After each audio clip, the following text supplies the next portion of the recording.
Siapa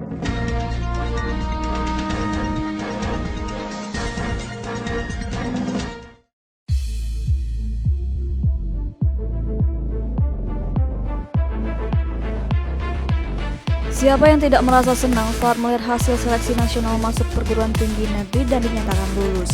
Ya, momen hari ini dirasakan seorang pria yang menangis bahagia bareng ibunya.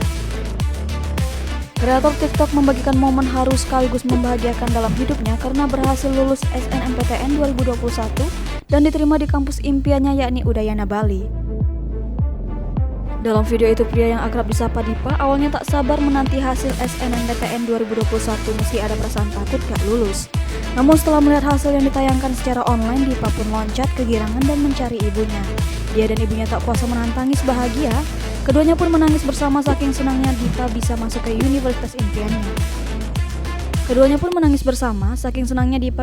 ke universitas impiannya. Dia pun mengatakan ini adalah hadiah terbaik di 2021.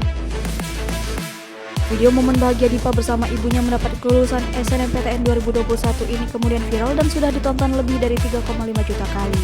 Netizen yang melihat video ini ikut senang dan memberi komentar positif.